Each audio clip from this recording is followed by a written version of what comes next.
안녕하세요. 저는 40대 후반 남자입니다. 인생을 살다 보면 어쩔 수 없이 선택을 해야 되는 상황이 간혹 생기기 마련입니다. 저 또한 어쩔 수 없는 결정을 해야 했지만 단 한 번도 후회한 적은 없었네요. 그리고 지금 현재 저에게 많은 변화가 생겼습니다.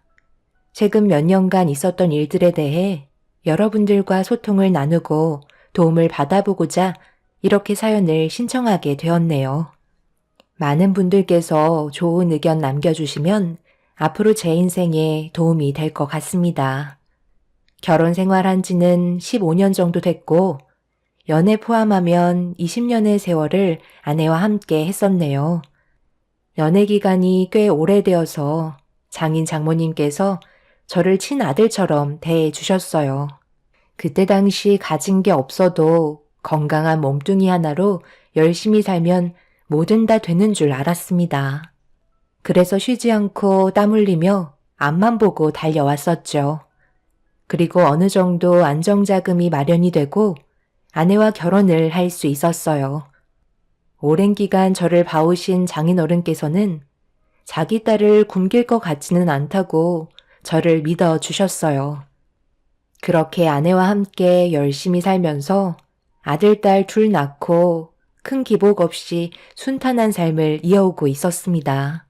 그런데 어느 날 장인의 건강 상태가 안 좋아서 병원에 입원했다는 장모님의 연락을 받게 되었고, 아내와 급하게 병원을 찾아 장인어른의 몸에 어떤 문제가 생겼는지 장모님께 듣는 순간 아내는 그 자리에 주저앉아 눈물을 쏟아내고 말았습니다. 장인어른은 간암으로 몸 상태가 상당히 안 좋아진 상태였어요. 장인어른이 회복이 될 수 있는 방법은 간 이식밖에 없었습니다. 아내는 무조건 자기 아빠를 살리겠다고 아내의 간을 장인어른께 이식하겠다고 급하게 결정을 하려 했어요. 모든 건 절차가 있기 때문에 침착하라고 했지만 아내는 제 말이 귀에 들어가지 않았습니다. 언제나 행복만 가득할 거라 생각했던 가족에게 불행이 찾아온 시점이었죠.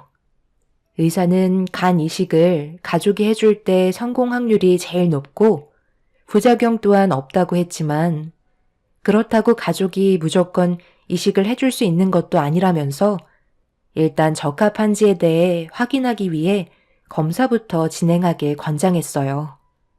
하지만 장인어른은 아내의 간을 이식받을 수 없다며 무조건 반대를 하셨죠. 하지만 아내의 고집을 누구도 꺾을 수 없었기에 아내는 가능한지 불가능한지 확인이라도 해보겠다며 검사를 진행했습니다. 장모님도 검사를 진행하셨죠. 그리고 그 사이 처남도 이 소식을 접하곤 급하게 병원에 도착을 하게 되었습니다. 그런데 여기에서 가족 간의 금이 가기 시작했어요. 대충 얘기 들었지? 일단 너도 검사부터 진행해보자. 아빠 몸 상태가 많이 안 좋으시대. 그래서 서두르는 게 좋을 것 같아. 담당 의사가 그러는데 건강하면 크게 문제 없다고 얘기했으니까 아마 별일 없이 진행할 수 있을 거야. 나보고 지금 아빠한테 간을 이식해 주라는 말이야? 나 이제 막 병원에 도착했는데 갑자기 그런 말을 하면 마음의 준비도 되지 않은 내가 얼마나 당황스럽겠어. 일단 누나부터 검사를 받아봐. 누나는 적극적으로 도와줄 수 있잖아. 그래서 지금 검사도 안 받겠다는 거야? 너는 아빠가 이대로 손도 못 써본 채 돌아가셨으면 좋겠어? 그동안 아빠가 너를 어떻게 키워주셨는지 전부 다 잊은 거야? 이식을 결정하는 건 본인 의사이긴 하지만 일단 적합한지 아닌지부터 확인해 보자고. 싫어. 그런 검사 자체가 아빠한테 기대를 가지게 하는 거잖아. 그리고 나 아직 결혼도 하지 않았는데 내 인생 말아먹을 작정이야? 누나가 아빠한테 간을 떼어줄 수 있을 만큼 마음을 굳혔다면 일단 누나부터 검사를 받아봐. 그러고 나서 문제가 생기면 그때 내가 검사 받아보도록 할게. 나는 아빠 얼굴 보고 잠시 있다가 가려 한 거지. 이식을 해주겠다고 병원에 온 거 아니거든? 지금 누나 때문에 내가 얼마나 당황스러운지 알아? 아빠도 나한테서 간을 떼어가고 싶으시겠어? 처남이 병실에 들어오자마자 아내와 언성을 높이며 싸우기 시작했어요. 그동안 서로 얼굴 붉히며 다투는 모습을 한 번도 본 적이 없던 터라 저도 많이 당황스러웠었죠. 이식 자체가 상당히 민감한 일이고 강요를 할 수 있는 문제가 아니라서 어쩔 수 없이 아내와 장모님만 검사를 진행하게 되었습니다. 처남은 기분이 별로 좋지 않았는지 장인어른 얼굴 잠깐 보고 다시 돌아갔습니다. 처남은 처가에서 같이 살지 않고 따로 사업을 하기 때문에 특별한 일 아니면 얼굴 볼 일이 거의 없을 정도로 많이 바쁜 상황이었죠.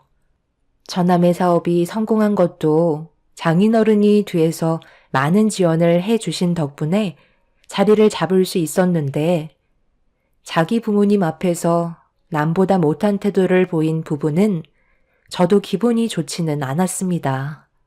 그날이요, 아내와 장모님은 장인어른에게 간 이식이 가능한지에 대한 검사 결과를 기다리면서 정신적으로 많이 힘든지 매일 불안에 떨고 있었습니다.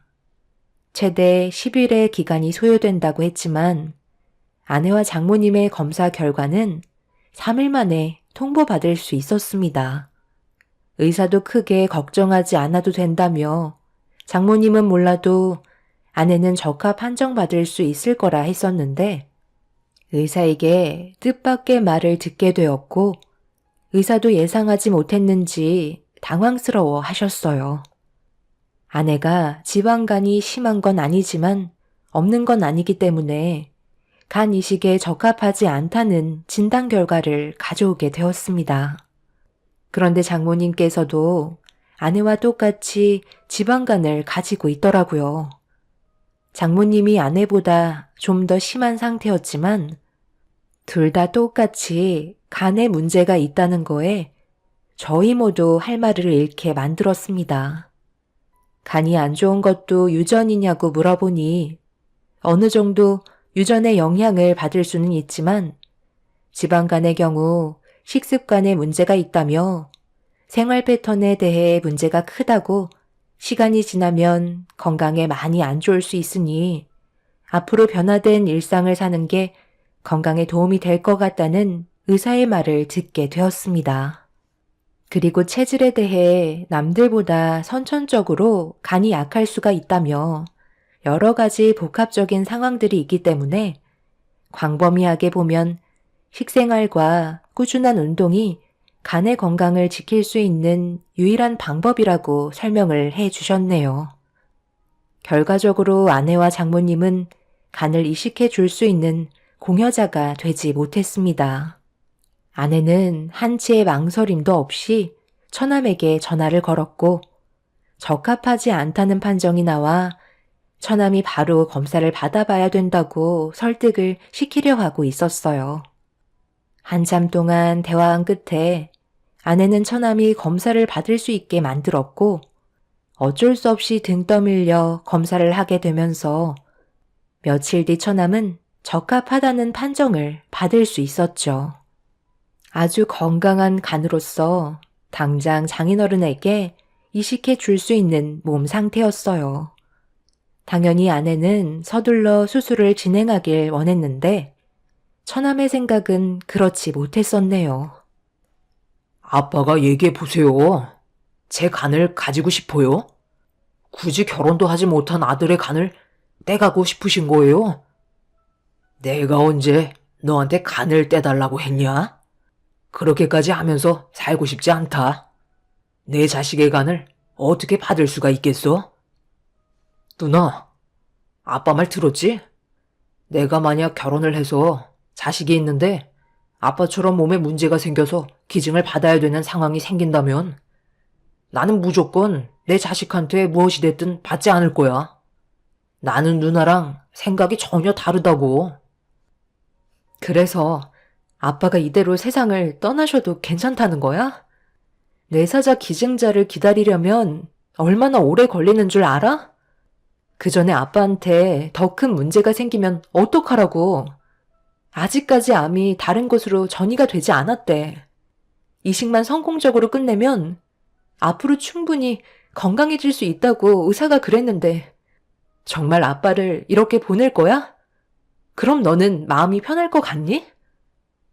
누나가 몸이 건강하기라도 했어봐. 그럼 나한테까지 오지도 않았잖아. 내가 살 좀 빼라고 몇 번이나 얘기했어? 결국 지방간 얻어서 손도 못 쓰는 누나가 더 미련한 거 아니야? 아빠도 내 간을 받고 싶지 않다고 했으니까 더 이상 아무 말도 하지 마. 이식은 강요하면 안 되는 거 몰라? 그러고 보니 매형은 검사 받아봤어요? 누나는 왜 매형한테는 부탁하지 않는 건데? 이건 가족의 문제인데 왜 이 사람한테 그 짐을 짊어지게 해야 되는 건데? 우리 안에서 충분히 해결할 수 있는 거 아니야? 이미 답이 나왔는데 네가 지금 안 하겠다고 버티고 있는 거잖아. 아빠한테 돈 받아갈 때는 뭐든 다 해줄 것처럼 얘기하더니 막상 이런 시간이 오니까 아무것도 해주기가 싫은가 봐? 꼴도 보기 싫으니까 당장 내 앞에서 사라져. 넌 이제부터 내 동생도 아니야. 엄마, 아빠, 무슨 말 좀 해봐요. 지금 내가 이상한 거예요? 아니면 누나가 제정신이 아닌 거예요? 왜 이런 걸로 강요를 하는 건지 정말 이해를 못 하겠네. 내가 싫다는데 계속 이럴 거야? 질긴 게 사람 목숨이야. 수혜자 나올 때까지 그냥 기다리라고. 병실이 떠나갈 정도로 아내와 처남은 얼굴을 붉히기 시작했어요. 장인 장모님은 아무 말도 하지 못하고 계셨습니다. 솔직히 저도 자식을 키우는 입장에서 그동안 애지중지 키워놨는데 제 몸에 문제가 생겼다고 멀쩡한 자식을 수술대 위에 절대 올리고 싶지 않을 것 같았어요. 그래서 충분히 이해가 되기도 했지만 반대로 저도 만약 저희 부모님께서 몸이 안 좋아지셔서 기증을 받아야 하는 입장이라면 저는 부모님을 떠나보내고 싶지 않기 때문에 무조건 수술대 위로 올라갈 결정을 할 것 같았습니다. 상당히 예민한 부분이기도 하고 처남의 입장도 이해 못하는 게 아니기 때문에 이 문제를 쉽게 생각할 수가 없었죠. 이런 상황 속에 아내는 자기 자신의 몸에 대해 한탄을 하면서 오열을 하기 시작했고 처남은 더 이상 대화하고 싶지 않다며 병실을 빠져나갔습니다. 이런 모습들을 앞에서 지켜보고 있는데 마음이 너무 아프게 다가왔어요. 이러지도 저러지도 못하는 상황 속에 제가 할 수 있는 건 아무것도 없었습니다. 제가 검사를 해서 만약 검사 결과 적합성이 나온다 한들 부모님이 절대 반대하실 게 안 봐도 눈에 훤하기 때문에 시도조차 하지 않았습니다. 장인어른이 저를 그동안 아들처럼 생각해 주시고 항상 저를 좋게 봐주신 부분에 대해 감사하게 생각하고 있지만 제 몸은 제 것이 아니기 때문에 혼자서 모든 걸 단독적으로 결정할 수가 없었어요. 집안의 가장이자 부모님께서 저를 그동안 어디 하나 다치지 않게 키워주셨는데 장인어른을 위해 기증을 한다면 부모님께서 쓰러지실 건 뻔하기 때문에 저 또한 아무 말도 하지 못하고 오열을 하고 있는 아내를 보고만 있을 수밖에 없었어요. 결국 아무것도 해결이 되지 못한 채 장인의 건강 상태는 점점 더 악화만 되어갔고 그걸 지켜볼 수밖에 없는 저희는 하루하루가 괴로움의 연속이었습니다. 아내는 처남에게 지속적으로 전화를 걸어봤지만 받지 않았고 장인어른의 건강이 악화되어 가고 있는 걸 두 눈으로 보는데 그 모습을 보고 있는 저 또한 너무 괴로워 저도 일단 검사를 받아보기로 결정을 할 수밖에 없었죠. 부모님께 얘기하기 전에 일단 장인어른과 제가 적합한지부터 확인을 해보고 싶었습니다. 아내의 눈에서 쉬지 않고 눈물을 흘리며 슬퍼하는 모습을 더 이상 지켜볼 수가 없어서 결정하게 된 거였죠. 아내는 미안하다는 말만 반복하며 제 손을 잡고 오열을 했어요. 어떤 마음인지 알고 있기 때문에 아무 말 하지 않고 아내를 안아준 뒤 검사를 진행하게 되었습니다. 그리고 그 결과 저는 장인어른께 간을 이식할 수 있는 적합성 판정을 받게 되었네요. 가족이 아닌 타인도 가능하다며 수술 성공률이 90% 이상이기 때문에 크게 걱정하지 않아도 된다는 말을 들을 수 있었고 이 문제를 해결하기 위해 부모님을 뵙게 되었네요. 예상했던 대로 제 말이 끝나기도 전에 강하게 반대를 하셨습니다. 무슨 말 한다고 해도 부모님께서는 들어주려 하지 않았어요. 하나뿐인 자식 잘못되게 하고 싶지 않다며 무조건 반대를 하셨습니다. 내가 그동안 너를 어떻게 키웠는지 뻔히 알면서 간을 주겠다는 말을 어떻게 내 앞에서 할 수가 있는 거니? 엄마 마음이 찢어지는 건 생각 안 하는 거야? 적합하다는 결과가 나왔어도 절대 허락해 줄 수 없으니 더 이상 아무 말도 하지 마라. 나도 너희 엄마랑 같은 의견이다. 사돈의 건강이 상당히 안 좋아진 건 어쩔 수 없지만 나는 내 자식이 우선인 거야. 이건 누구나 다 똑같은 거야. 성공 확률이 90%라고 하지만 10% 확률로 너한테 문제가 생기면 그건 잘못될 확률이 100%가 되는 거다. 그렇기 때문에 나도 허락해 줄 수 없어. 며느리 마음 이해하지만 앞으로 살아갈 인생이 누가 더 긴지 생각해 봐야 하지 않겠니? 사돈도 적지 않은 나이인데 현실을 받아들여야지 어쩌겠니? 결국 누구나 다 이 세상에서 떠나게 되어 있는데 잠시 먼저 가는 것 뿐인 거야. 지금 간을 이식해 준다 한들 언젠가 떠나보내야 되는 거잖아. 시간을 늦추기 위해서 앞으로 살 날이 더 많은 너의 삶이 힘들어지는 건 나도 그렇고 너희 엄마도 보고 싶은 마음은 없다. 결국 부모님을 설득하지 못한 채 자리에서 일어나려 하는데 초인종 소리가 들리길래 인터폰을 확인해 보니 아내가 찾아왔어요.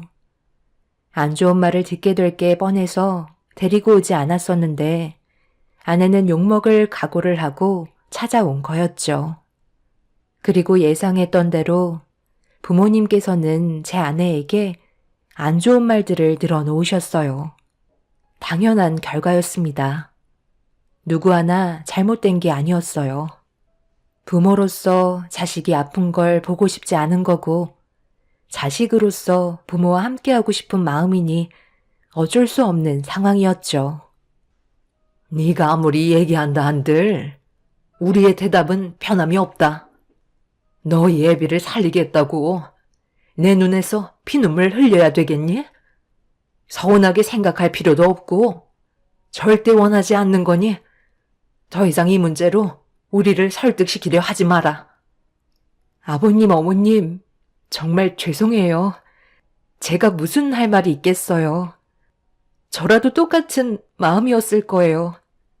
하지만 이렇게 저희 아빠를 떠나보내고 싶지 않아요. 지금까지 받기만 했지 해드린 거 하나 없이 살아왔는데 손 한 번 써보지 못하고 이대로 보내드려야만 한다는 게 제 마음이 찢어질 것만 같아요. 앞으로 시키는 건 뭐든 다 할 테니 한 번만 부탁드릴게요. 전혀 조율이 되지 않는 상태에서 아무것도 해결이 되지 않자 서로에게 안 좋은 감정만 더 커질 것 같아 결국 아내를 데리고 집으로 돌아와야만 했어요. 방에서 나오지 않고 오열을 하고 있는 모습을 보고 있으니 마음이 정말 좋지 않았었죠. 그 모습을 한참 동안 지켜보고 있다가 처남에게 다시 한번 전화를 걸어봤습니다. 한참 뒤에 제 전화를 받길래 집안이 어떻게 돌아가고 있는지 상황을 알려주면서 어떻게 하면 좋을지 대화를 주고받고 있는데 처남의 마음은 조금도 달라지지 않았어요. 저한테 감 맡겨놨어요? 내용이 저가 판정 받았다면 그냥 해주면 되잖아요. 어차피 결혼도 해서 누나도 옆에 있으니 손해볼 거 없잖아요. 저는 그냥 지켜만 보려고요. 어쩌겠어요. 저희 아빠 인생이 거기까지인 건데요. 매형도 이식해줄 수 없다면 방법이 없는 거잖아요. 꼭 그렇게 말을 해야 돼? 모두가 지금 얼마나 힘든 상황인지 뻔히 알면서 할 말이 그것밖에 없는 거야? 내가 처남한테 이래라 저래라 할 수는 없지만 그래도 말은 그렇게 하면 안 되지. 그래도 처남이 지금까지 누구 때문에 그 자리에 오를 수 있었던 건데 장인어른의 재력이 아니었다면 뭣도 없는 처남이 성공했을 수 있겠어? 나는 더 이상 두 번 다시 연락하지 않을 테지만 처남도 무슨 일이 있던 두 번 다시 연락하지 말고 우리 앞에 나타나지 마. 힘들 때 서로 도와주는 게 가족인 거야. 앞으로 내 눈에 보이는 순간 절대 가만두지 않을 테니 절대 얼굴 보이지 마. 알겠어? 그걸 왜 매형이 기준을 정하는 건데요? 내일은 내가 알아서 할 테니까 신경 끄세요. 혼자서 온갖 착한 척은 다 하시네. 처남은 자신이 뭘 잘못하고 있는지 전혀 인지하지 못하고 있었어요. 그래도 자기를 키워준 아버지인데 슬퍼하기는커녕 오히려 잘 됐다는 말을 하는 모습이 저를 더욱더 화가 나게 만들었죠. 이런 상황 속에 저 또한 너무 답답한 나머지 지쳐 쓰러져 자고 있는 아내를 확인하고 집 밖으로 나와 병원으로 향했어요. 장인어른과 대화 좀 나누고 싶어 병실 문을 열려 하는데 대화 소리가 들리길래 귀를 기울이는 순간 너무 놀라 입을 다물지 못했고 눈물이 쏟아지고 말았죠. 얼마나 마음이 안 좋으세요? 저희도 사돈어른께서 몸이 안 좋으시니까 하루하루가 너무 힘든 상황입니다. 오늘 제 아들과 며느리가 저희 집에 찾아왔더라고요. 말 안 해도 무슨 대화를 주고받았는지 아시겠죠? 솔직히 아들이 찾아왔을 때 어느 정도 예상은 하고 있었어요. 그래서 당연히 단호하게 거절을 했죠. 사부인도 저희 입장 이해하시죠? 그런데 며느리까지 저희 집에 찾아와서 무릎을 꿇고 애원하며 눈물을 쏟아냈는데 너무 마음이 안 좋았어요. 똑같이 자식을 가진 입장에서 제가 왜 그 마음을 모르겠어요. 사부인도 그렇고 저도 부모를 떠나보낼 때 함께하지 못했던 시간들이 너무 후회가 되었고 지금은 보고 싶어도 볼 수가 없으니 간절한 마음 저도 잘 알고 있죠. 그런데 제 아들의 몸에 상처를 내는 건 또 다른 상황이잖아요. 지금까지 사지 멀쩡하게 어디 하나 다치지 않게 키웠는데 이런 일이 생기니 저도 난감하긴 합니다. 그런데 내 아들이 도와주면 정상적인 생활이 가능하다면서요. 희망이 없는 곳에 던지는 건 미련한 짓이지만 좋아질 수 있는 방법이 있다면 저희가 돕도록 하겠습니다. 저도 며느리를 딸처럼 생각하고 있는데 평생 가슴 아파하면서 슬퍼하는 모습을 상상하니 제 마음도 좋지가 않네요. 그래서 저희가 오늘 찾아온 겁니다. 당연히 쉽게 결정한 문제도 아니고 저희 마음도 찢어지지만 사돈어른께서 제 아들을 진심으로 대해줬던 세월을 생각하니 무조건 거절만 할 수도 없겠더라고요. 앞으로 모두가 행복해졌으면 좋겠네요. 부모님의 결정이 저를 오열하게 만들었어요. 한 사람의 행복을 위해서가 아닌 모두를 위해 결정을 내리셨고 이 사실을 듣게 된 아내는 급하게 병원으로 찾아와 저희 부모님 앞에 몇 번이나 감사하다며 눈물을 쏟아내었습니다. 생명을 살리는 일인 만큼 모두가 신중했고 장인어른께서도 저희 부모님의 결정에 감사하다며 눈물을 흘리셨네요. 그렇게 부모님의 허락으로 저는 아픈 장인을 위해 간의 60%를 이식해 드렸고, 이식을 받은 장인은 날이 가면 갈수록 건강을 되찾을 수 있었습니다. 장인어른과 저는 수술 결과가 모두 좋아 후유증 없이 회복을 할 수가 있었고, 저는 복강경 수술을 해서 흉터도 많지 않았어요. 의사는 1년 후에는 간이 원래의 크기로 재생이 되기 때문에 생활하는 데 큰 문제는 없을 거라고 앞으로 몸 관리만 잘하면 된다는 긍정적인 말을 해 주었습니다. 그렇게 성공적인 수술로 인해 양가 집안 모두는 행복한 시간을 보낼 수 있게 되었죠. 1년의 시간이 지나는 동안 지속적으로 정밀 검사를 받는 동안 큰 문제는 없었고, 의사의 말대로 간은 원래의 크기로 회복이 되어 있는 상태였어요. 장인어른께서도 정상적인 생활이 가능해져 더욱더 철저하게 몸 관리를 하며 후회 없는 삶을 사시려고 항상 노력하셨습니다. 그런데 1년이 지난 시점에 갑자기 처남이 연락도 없이 찾아왔더라고요. 당연히 처남을 반겨줄 사람은 아무도 없었죠. 아내가 이런 상황들을 전부 다 처남에게 알려줬을 때도 수술한 날 병원에도 찾아오지 않았으면서 1년이 지난 시점에 찾아온 이유는 충격적이게도 결혼을 하기 위해 저희 가족이 필요하다는 말을 하고 있었습니다. 당연히 장인어른은 대화하고 싶지 않다며 자리에서 일어나셨고, 장모님께서도 처남에게 막말을 퍼부으면서 난리를 치셨어요.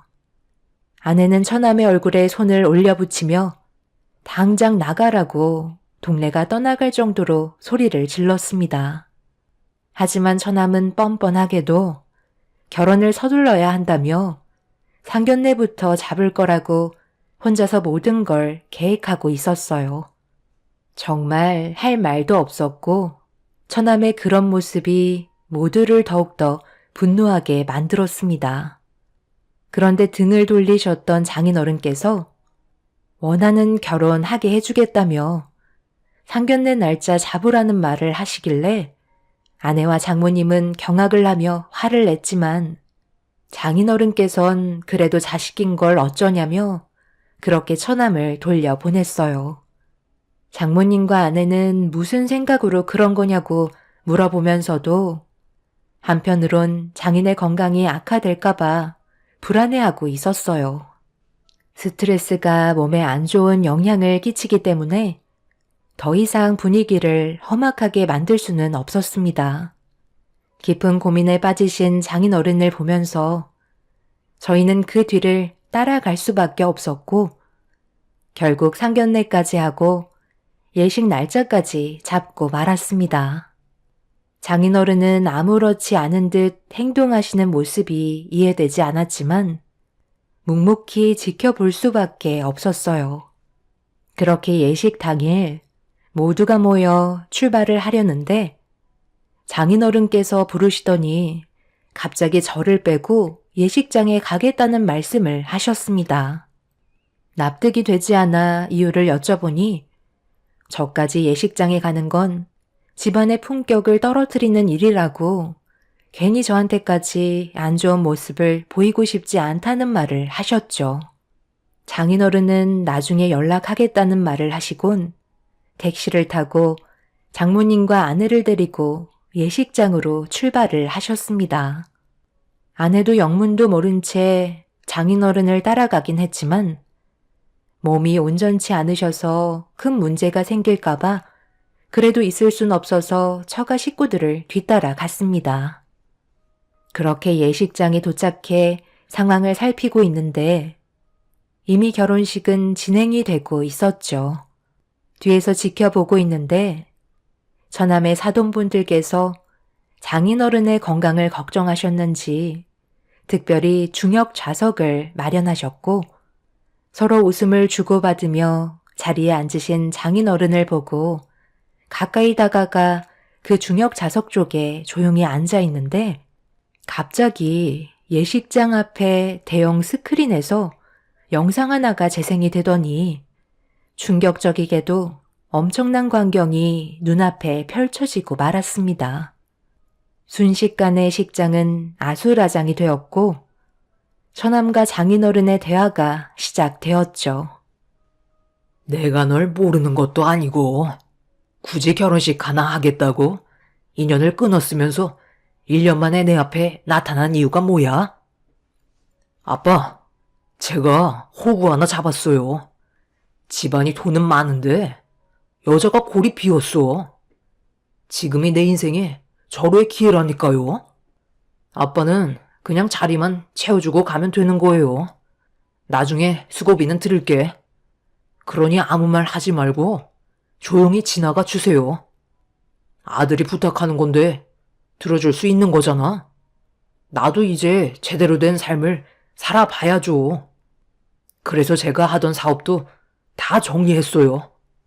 저희 장인이 자기 회사에 들어와서 물려받으라고 하는데 누가 마다하겠어요? 제가 가진 모든 걸 저 여자한테 쏟아 부었다고요. 절대 여기서 미끄러지면 안 돼요. 이제 다 왔는데 아빠가 결혼식에 자리만 채워주면 모든 게 끝난다고요. 무슨 말인지 아시겠죠? 너는 아빠한테 할 말이 그것 말고는 없는 거야? 먼저 부탁을 하기 전에 이 애비와 너희 매형 걱정부터 해야 하는 거 아니냐? 아빠가 병원에 있을 때 얼마나 힘들었는지 두 눈으로 뻔히 봤으면서 단 한 번도 괜찮냐는 말 한 번 한 적도 없었고 이제야 나타나서 한다는 말이 돈 많은 여자 하나 잡았다고 도와달라는 거야? 너희 매형은 친아들도 꺼리는 일을 서슴지 않고 내어준 사람이야. 그런데도 너는 아직까지도 정신을 못 차린 거냐? 네가 원하는 대로 결혼식은 참석해 줄 테니 앞으로 2번 다시 만나지 말자.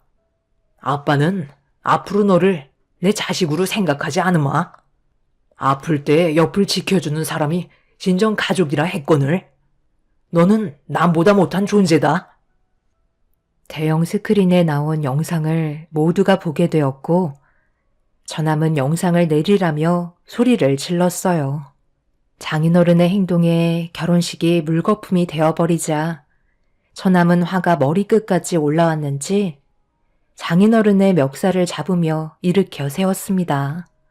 그 모습을 보고 급하게 달려가 처남을 강하게 밀치면서 장인어른을 보호해주고 있는데 처남의 사돈어른께서 처남의 얼굴에 주먹을 날렸고 장인에게 와서 당신 딸 인생을 구해줘서 감사하다며 서둘러 식을 마무리했습니다.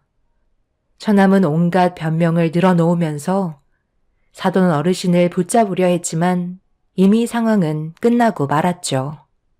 그동안 모든 걸 준비한 것들에 대해 위자료 청구하겠다며 사돈 어르신은 식장에서 나가셨고 결혼을 약속했던 여자는 처남의 뺨에 손을 올려붙인 뒤 난리를 쳤네요. 그렇게 아수라장이 된 식장에서 처남이 장인에게 분노를 표출하려고 하자 제가 처남의 멱살을 잡고 바닥으로 강하게 패대기를 쳤습니다. 화를 표출하던 처남은 저한테 달려들었지만 옆에 있던 아내가 동생의 버릇은 누나가 고쳐야 한다며 사정없이 손을 휘둘렀네요. 그렇게 한바탕 난리가 나고 모든 상황은 정리가 됐지만 문제는 처남이 그동안 결혼을 하려고 자신의 사업을 정리한 뒤에 그 돈으로 여자한테 투자를 하면서 그분들의 사업에도 전적으로 꽤 많은 투자를 했었는데 이용당할 뻔했던 그 사람들이 처남을 상대로 소송을 걸었고 결혼식 비용과 그동안의 지출들에 대한 위자료 그리고 그 집안 사람들의 정신적 충격의 손해배상으로 인한 모든 것들을 법적으로 소송을 걸었습니다.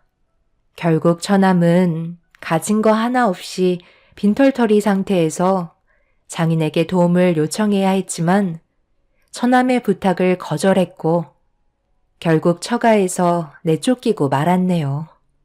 결국 지금의 상황에서 처남은 장인의 도움 없이 아무것도 할 수 없는 상태가 되어버렸죠. 하지만 이미 많은 상처를 받은 저희 가족들은 처남이 길거리에 나앉든 상관하지 않기로 했어요. 절대로 받아줄 생각 없고 2번 다시 엮일 상황도 만들지 않을 겁니다. 평생 땅을 치며 후회하며 살길 바라지만 처남은 자기가 뭘 잘못했는지 아직까지도 모를 것 같네요. 정말 안타깝기만 합니다. 처남이 없다면 저희 가족은 행복만 있을 것 같네요. 제 사연 들어주신 여러분들의 가족분들께도 언제나 웃음이 가득하시길 바랍니다. 감사합니다.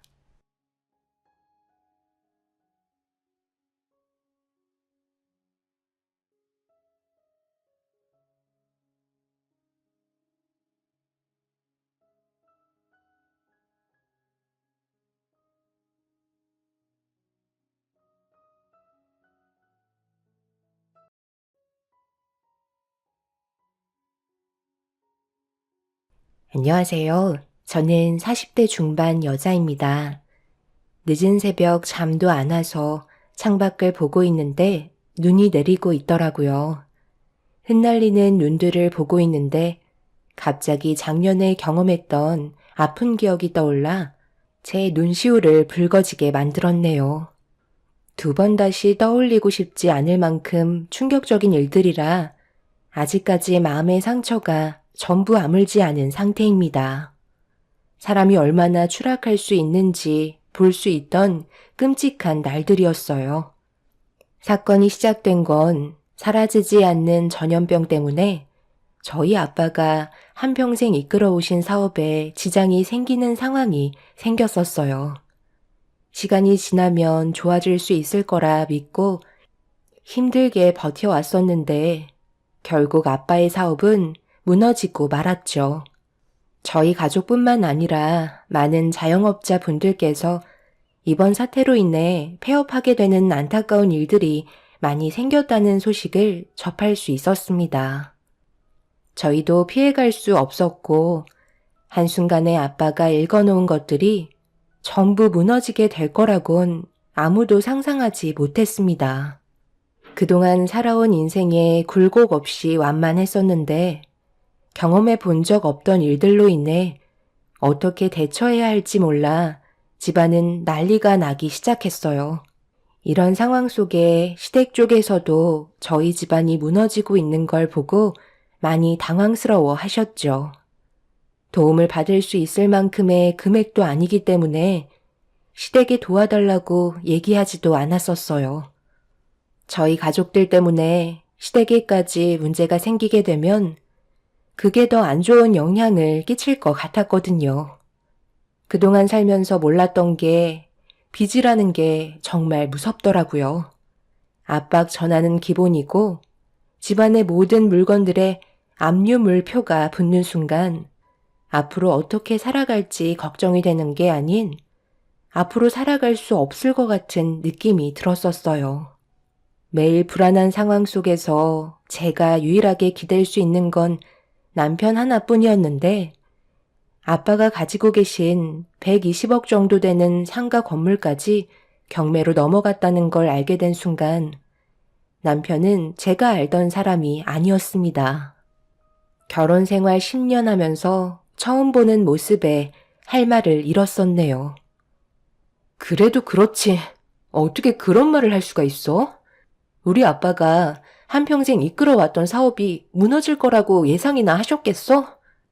이럴 때일수록 나를 위로해주지 못할 망정 어떻게 나와 결혼한 걸 후회한다고 말할 수 있는 거야? 내 말이 틀렸어? 당신 집안은 이제 망해서 길거리에 주저앉게 생겼는데 우리 집안에 숟가락 얹으려고 할 거 아니야? 우리가 그래서 당신 집안에 숟가락 얹었어? 아무런 도움 받지도 않았는데 어떻게 그런 말을 할 수가 있어? 도와달라는 말 단 한 번도 꺼낸 적 없었는데 당신이 이러는 거 보면 우리가 도와달라고 할까봐 두려운 거지? 나랑 함께한 세월 10년간 당신을 봐오면서 오늘이 제일 낯설게 느껴지는 거 알아? 여태까지 나한테 사랑한다고 말했던 거 전부 다 거짓이었던 거야? 당신이 뭔가 상당히 착각하고 있는데 돈이 있어야 사랑도 있는 법이야. 내가 장난스럽게 몇 번 얘기한 적 있었지? 당신 집안에 재력이 좋아서 결혼한 것도 있었다고.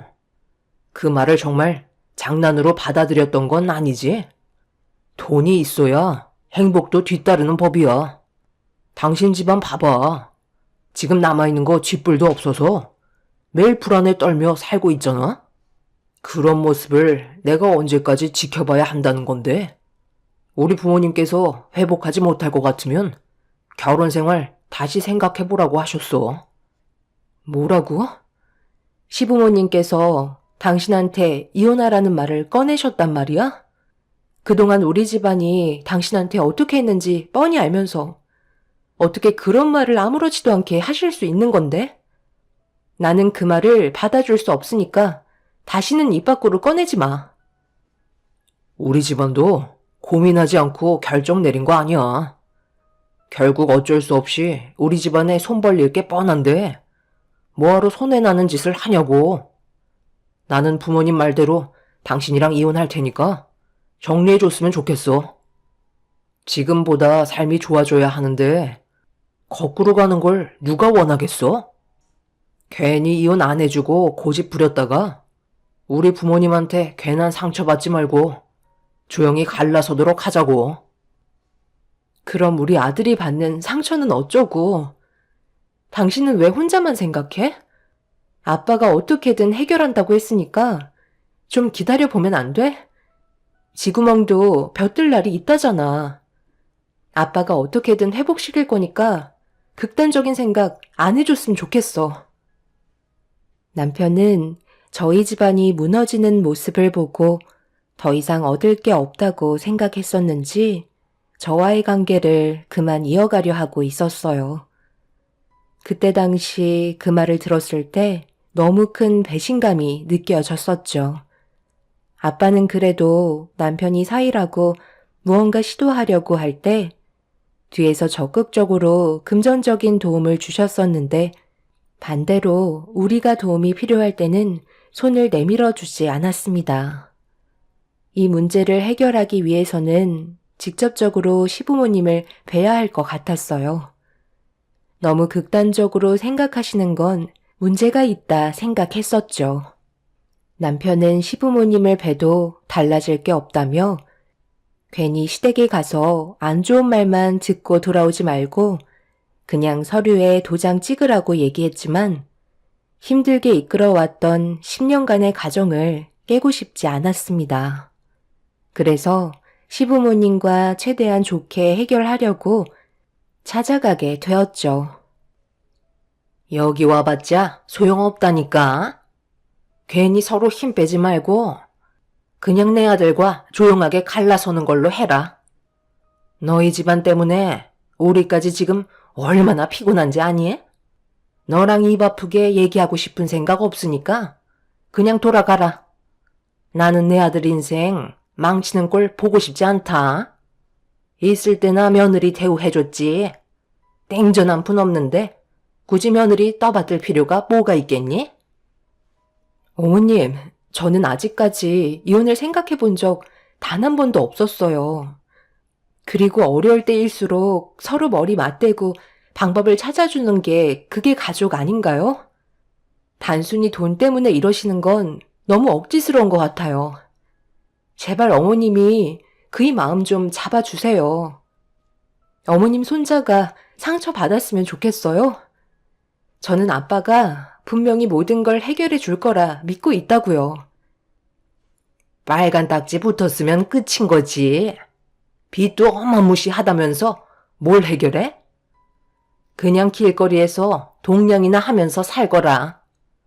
우리가 왜 조금도 안 도와주려고 하는지 알아? 가진 것도 많진 않지만 사람 일 아무도 모른다고 괜히 도와줬다가 갑자기 우리 집안에 문제라도 생기면 그땐 손 쓸 방법이 없으니 똑같이 나락으로 떨어지게 되는 거라고. 그리고 눈앞에서 계속 죽는 소리 하는데 그 모습을 보고 우리가 얼마나 오랜 기간 봐오면서 살아야 하니? 옆에 있는 사람들까지 전부 다 기운 빠지게 하지 말고 이제 각자 갈 길 가도록 하자. 그게 모두를 위한 길이다. 오늘 이 시간 이후 집으로 돌아가면 서류에 도장 찍고 깔끔하게 법적으로 남남이 되는 거다. 알겠니? 멀리 나가지 않을 테니 할 말 다 끝났으면 이제 그만 돌아가라. 내 아들한테 건물 하나라도 남겨놨었으면 이럴 때 숨통이라도 트였지. 달라고 할 때 줬으면 얼마나 좋아? 꼴도 보기 싫은 얼굴 그만 내밀고 버뜩 일어나 돌아가. 돈 많다고 자랑질 하더니 아주 꼴 좋다. 내가 언젠가 망하게 될 날이 올 줄 알았다니까.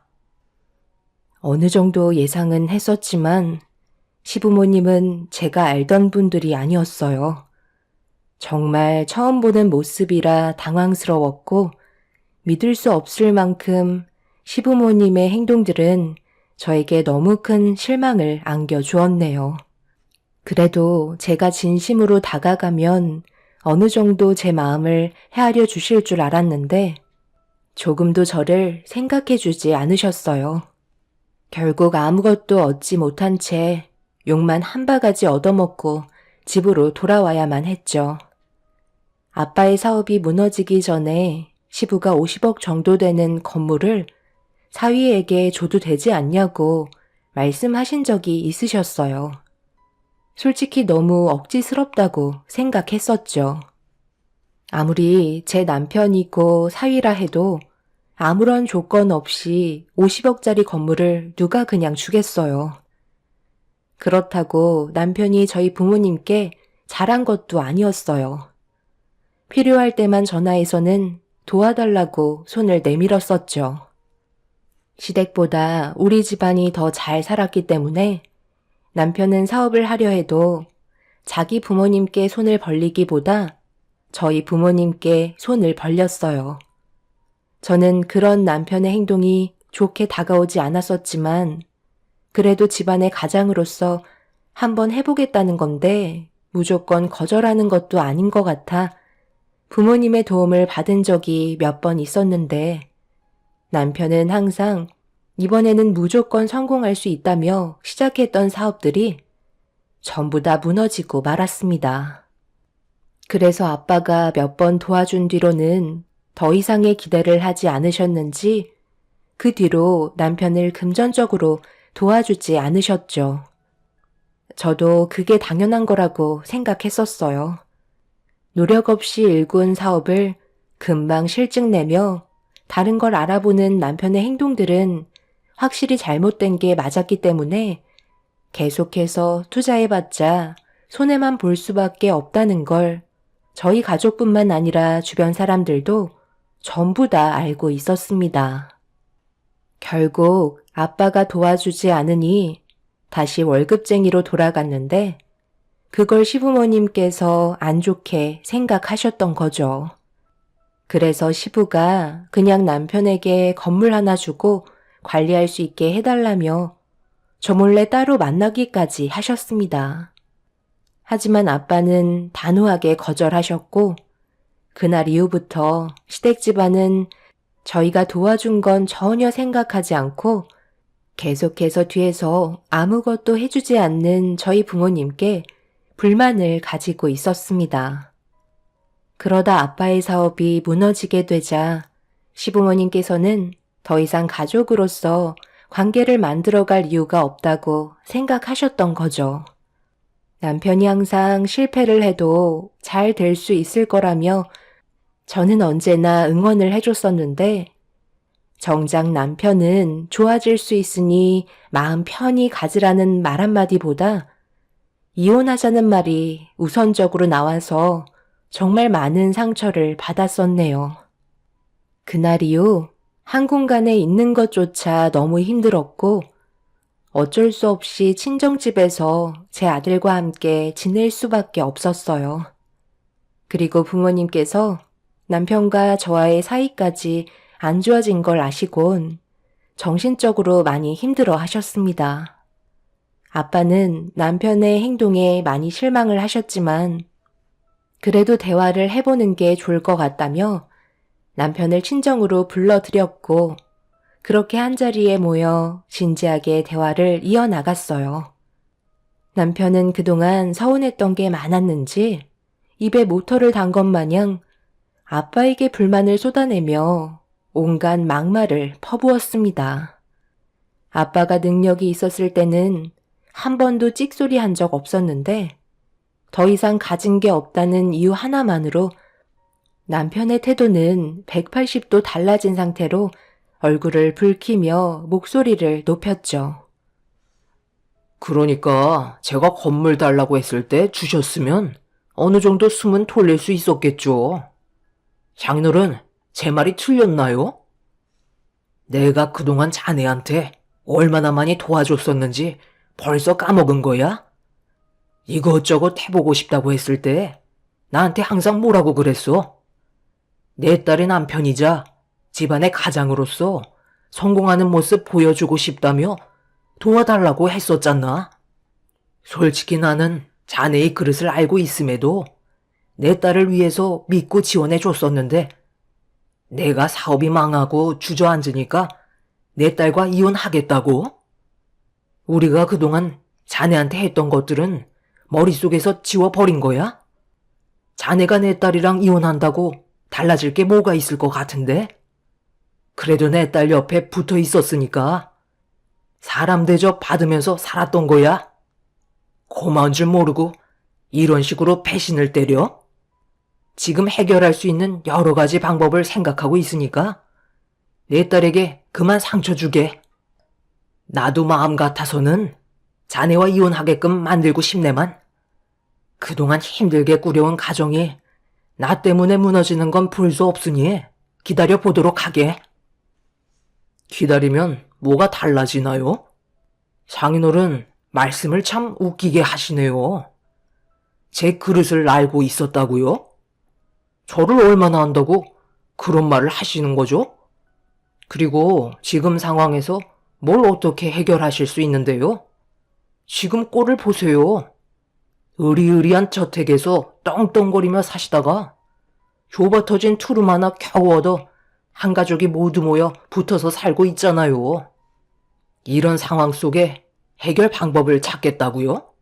제가 봤을 때 지금 얻은 투룸에서도 조만간 내쫓길 것 같은데요? 장인어른이 상황을 이렇게 만드셨으니 이혼 문제도 감당하셔야죠. 아주 꼴 좋습니다. 앞으로 계속해서 추락하셨으면 좋겠네요. 당신은 애 핑계 대지 말고 이제 그만 서류에 이혼 도장 찍지 그래. 쓸데없이 고집 부리다가 더한 꼴 보기 전에 좋은 말 할 때 갈라서자. 남편의 행동으로 저도 그렇고 저희 부모님도 충격을 많이 받으셨어요.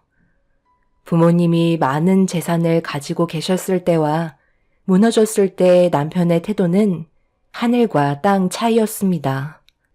그렇게 한참 동안 서로 언성을 높이면서 대화를 주고받았지만 아무것도 해결하지 못한 채 남편은 집 밖으로 뛰쳐나가고 말았죠.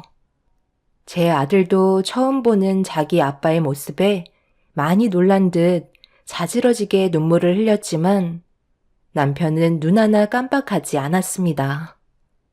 그렇게 폭풍이 휩쓸고 간 자리에 남겨진 저희는 지금의 상황을 견디기가 너무 힘이 들었어요. 아빠의 핸드폰은 쉬지 않고 빛 독촉 전화가 울렸고 그늘만 가득해진 얼굴을 보이던 아빠는 밖에서 누군가와 심각하게 전화통화를 붙잡고 계셨습니다. 그 사이 엄마는 저와 남편의 인연을 그만 정리하는 게 좋을 것 같다고 말씀하셨어요. 제가 더 큰 상처를 받게 될까봐 걱정을 많이 하셨습니다. 저 또한 더 이상 힘들게 이끌어온 가정을 붙들고 있기에는 힘들 것 같다는 판단이 서게 되었죠. 그래서 며칠 뒤 이혼 서류에 도장을 찍으려 집에 들어갔어요. 그런데 제가 현관문을 열고 발을 들이는 순간 제 얼굴에 이혼 서류로 뺨을 내려치더니 속빈 강정이라며 더 이상 질질 끌지 말라고 한 번 더 반대편 뺨을 올려 붙였습니다. 살면서 누군가에게 뺨을 허용한 적이 없었는데 남편이 제 뺨에 한 번도 아닌 2번이나 손을 댈 거라곤 전혀 몰랐었네요. 갑자기 일어난 돌발 상황이라 눈물이 왈칵 쏟아지고 말았는데 남편은 술을 얼마나 많이 마신 건지 제정신이 아니었습니다. 저도 참고 참았던 화가 터지게 되면서 바닥에 떨어져 있는 이혼 서류를 들어 남편의 양뺨에 사정없이 올려 붙였어요. 그리고 멱살을 잡아 강하게 밀치며 2번 다시 함께하지 않을 거라고 화를 내고 말았습니다. 처음 해본 부부싸움이었고 잔뜩 구겨진 이혼 서류에 도장을 찍게 되었죠. 그렇게 남편과는 법적으로 남남이 되면서 부부로서 함께했던 모든 것들을 정리해 나갔어요. 10년의 세월 동안 함께했던 터라 이것저것 해결해야 될 것들이 상당히 많았었죠. 숙려 기간 동안 남편과 연결되어 있던 고리를 전부 끊어내었고 그렇게 숙려 기간이 끝남과 동시에 모든 걸 완벽하게 처리하면서 2번 다시 만날 일은 만들지 않았어요. 함께했던 세월들이 한순간에 없던 일로 되어버리는 순간이었죠. 제 아들에게도 너무 큰 상처를 준 것 같아 미안했지만 가정의 불화를 보여주는 것보다 차라리 낫다고 판단했었어요. 그런데 숙려 기간이 끝난 지 며칠이 지나고 현실을 받아들이기 힘들어하는 아들을 조금이라도 위로해주고자 없는 형편에 고기라도 좀 먹이려고 외출을 했는데 아들 손을 잡고 시내를 걸어가던 도중 멀리에서 남편이 누군가와 건물 안으로 들어가는 걸 보게 되었어요. 빠른 걸음으로 건물 안으로 들어간 남편을 뒤쫓았는데 제 눈에 보인 모습은 충격적이게도 전 남편과 처음 보는 여자가 서로 웃으며 다정하게 대화를 주고받고 있었습니다. 저는 아들과 함께 하루하루 힘든 날들을 보내고 있는데 남편은 저와 연애했을 때 보여주었던 시선을 다른 여자에게 주고 있었죠. 그 모습을 보고 있는데 너무 화가 나 남편이 앉아있는 곳으로 제 아들과 함께 들어갔어요. 그리고 남편 앞에 떡하니 다가서니 저를 보자마자 화들짝 놀라며 마주보고 앉아있던 여자의 손을 급하게 놓더니 자리에서 벌떡 일어나며 저에게 뭐 하는 짓이냐고 소리를 질렀습니다. 저는 아무 말 하지 않고 테이블에 올려져 있던 물컵을 들어 얼굴을 향해 세차게 뿌린 뒤 난리를 치고 말았죠. 여자는 많이 당황한 듯 자리에서 급하게 도망쳤고 남편은 이혼한 마당에 남의 일을 방해한다고 아들이 보는 앞에서 제 멱살을 잡았어요. 그래도 양심은 있는지 얼굴에 손은 날리지 않았습니다. 저는 그 자리에서 2번 다시 아들 얼굴 볼 생각하지 말라며 10년의 세월 동안 함께했던 기억들을 전부 다 그 자리에 버린 뒤 뛰쳐나오게 되었죠. 한참 동안 앞만 보고 걷다가 결국 자리에 주저앉아 하염없이 눈물을 쏟아내고 말았어요. 숨을 쉴 수 없을 만큼 너무 가슴이 아파졌습니다.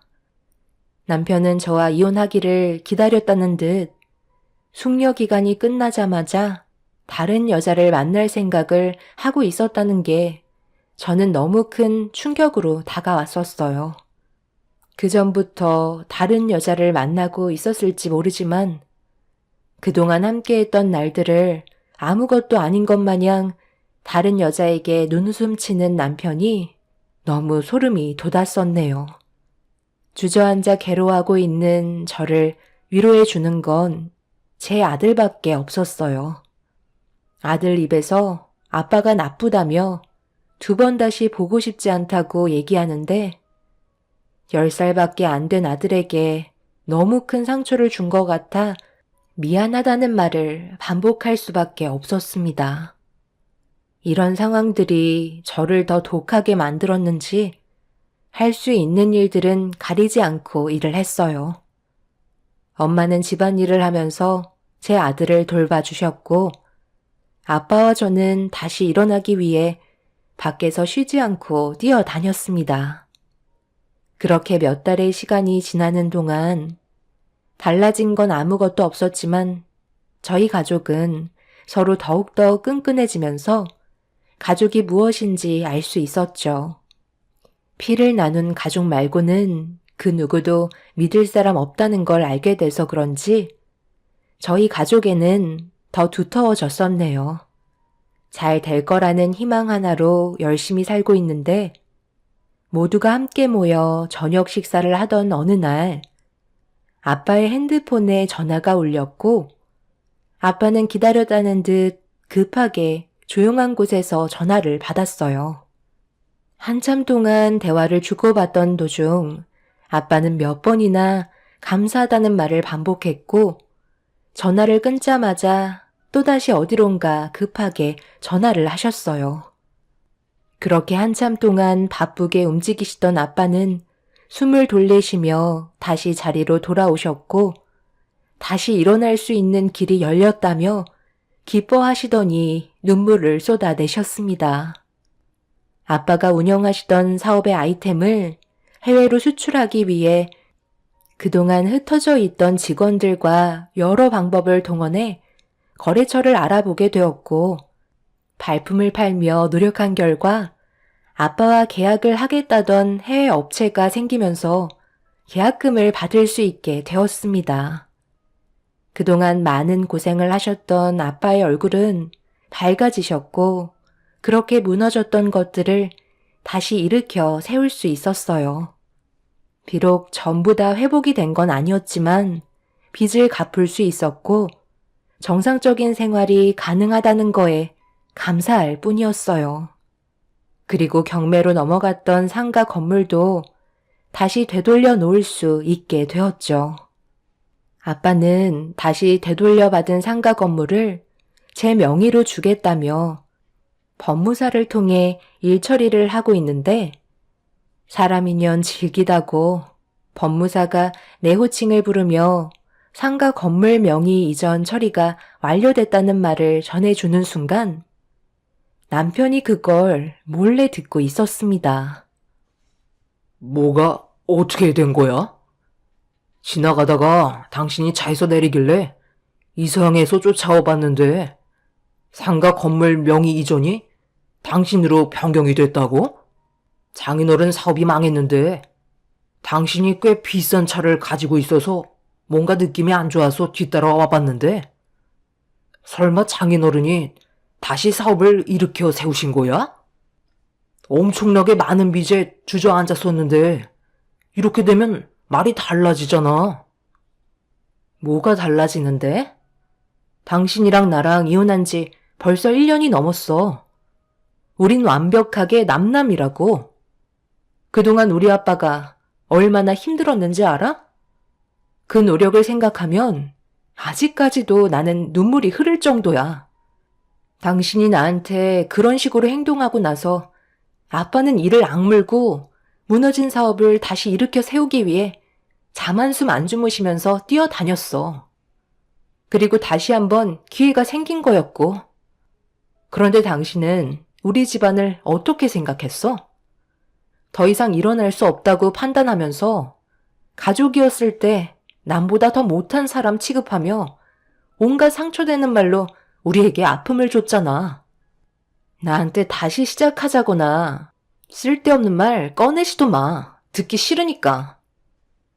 내가 알았으면 그렇게 나왔겠어? 누가 봐도 장인어른이 사업이 무너진 건 회복할 수 없는 거였다고. 당신이 서운했던 건 나도 잘 알지. 그런데 우리 입장도 생각해줘야 하지 않겠소? 나도 얼마나 힘들었으면 그랬겠소? 우리 아들은 나 안 찾나? 그래도 아빠 보고 싶을 텐데. 얼굴 한번 봐야 하지 않을까? 1년 동안 안 봤으니 얼마나 보고 싶겠어. 말 나온 김에 오늘 보면 되겠네. 그리고 내가 그동안 이혼하고 살아보니 당신의 소중함을 알겠더라고. 그래서 안 그래도 다시 시작하자고 연락하려고 했었어. 장인어른이 다시 사업이 잘 돼서 이런 말을 하는 게 아니라 당신이 혼자 고생하고 힘들어 할까봐 부모님께도 다시 시작하고 싶다고 몇 번이나 얘기했었다니까. 그때는 잘 몰랐는데 떨어져 살다 보니 당신의 소중함을 알겠더라고. 남편의 말에 너무 어이가 없었어요. 1년간 연락 한 번 없었고 자기 아들이 어떻게 살아가고 있는지 전화 한 통 한 적 없었으면서 아빠의 사업이 다시 잘 되기 시작했다는 걸 뒤에서 몰래 듣고 접근하려는 모습이 정말 끔찍할 정도로 싫었습니다. 저는 더 이상 대화 나눌 가치도 없을 것 같아 뒤돌아 건물 밖으로 나왔는데 남편 얼굴이 백지장처럼 하얗게 질려서는 저와 다시 시작하려고 뒤쫓아오며 온갖 달달한 말들로 제 마음을 다시 돌려놓으려 노력하고 있었네요. 결국 저희 집안 소식이 시부모님 귀에까지 다시 들어갔고 그 집안 식구들은 거머리처럼 들러붙어 기생하려고 또다시 접근하고 있습니다. 찾아오지 말라고 얘기해도 철판 깔며 자신들이 100번 잘못했다고 제 아들을 들먹이면서 아빠 없는 아이 만들 거냐는 어이없는 말을 늘어놓고 있네요. 차라리 없는 게 아이의 앞날에 도움이 될 거라고 단호하게 차단했지만 끝까지 들러붙으려 하고 있습니다. 2번 다시 그 사람들과 마주치고 싶지 않고 저희 가족의 사업이 보란 듯이 더 잘 돼서 땅을 치며 후회하게 만들고 싶네요. 어려운 경기 속에 지금도 아빠는 또다시 주저앉게 될까봐 발품을 팔면서 뛰어다니고 계십니다. 저 또한 아빠가 하시는 사업에 최선을 다해 도와드리고 있는 중이에요. 그 사람들이 차라리 없는 지금이 저희 가족은 너무나도 행복합니다. 앞으로도 지금의 삶이 무너지지 않았으면 좋겠어요. 한번 뼈아픈 기억을 경험했기 때문에 2번의 실수는 만들고 싶지 않네요. 최근에 전 남편과 시부모가 저희가 사업이 잘 되니 자기들도 많은 돈을 벌고 싶었는지 저는 잘 알지 못하지만 코인이라는 거에 투자를 했다가 무너졌다는 소식을 들었습니다. 아마 제 아들을 이용해 저희 가족에게 더 끈질기게 붙을 것 같아 문제가 커지면 경찰에 신고하려고 생각하고 있습니다. 그 사람들이 길바닥에 주저앉는 날이 멀지 않은 것 같네요. 그날이 하루빨리 왔으면 좋겠습니다. 제 사연 들어주신 분들, 현재 각자 말 못할 힘든 일들을 겪고 계신 분들이 분명 있으실 텐데요. 하시는 일이 잘 되실 수 있게 응원 드리겠습니다. 오늘 하루도 힘내시길 바라며 제 사연을 여기에서 마무리하겠습니다. 감사합니다.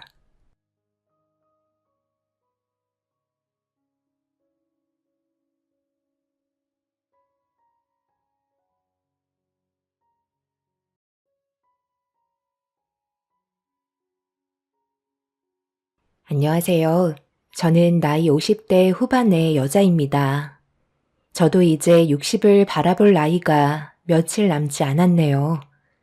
그동안 후회 없는 삶을 살아가기 위해 정말 많은 노력을 했었는데 한순간에 모든 게 무너지니 앞으로 저에게 남은 인생을 어떻게 만들어 가야 할지 몰라 여러분들께 도움을 받아보고자 글을 작성하게 되었습니다. 남편과 결혼한 세월이 20년이나 흘렀고 저에게는 마음으로 낳은 자식이 하나 있습니다.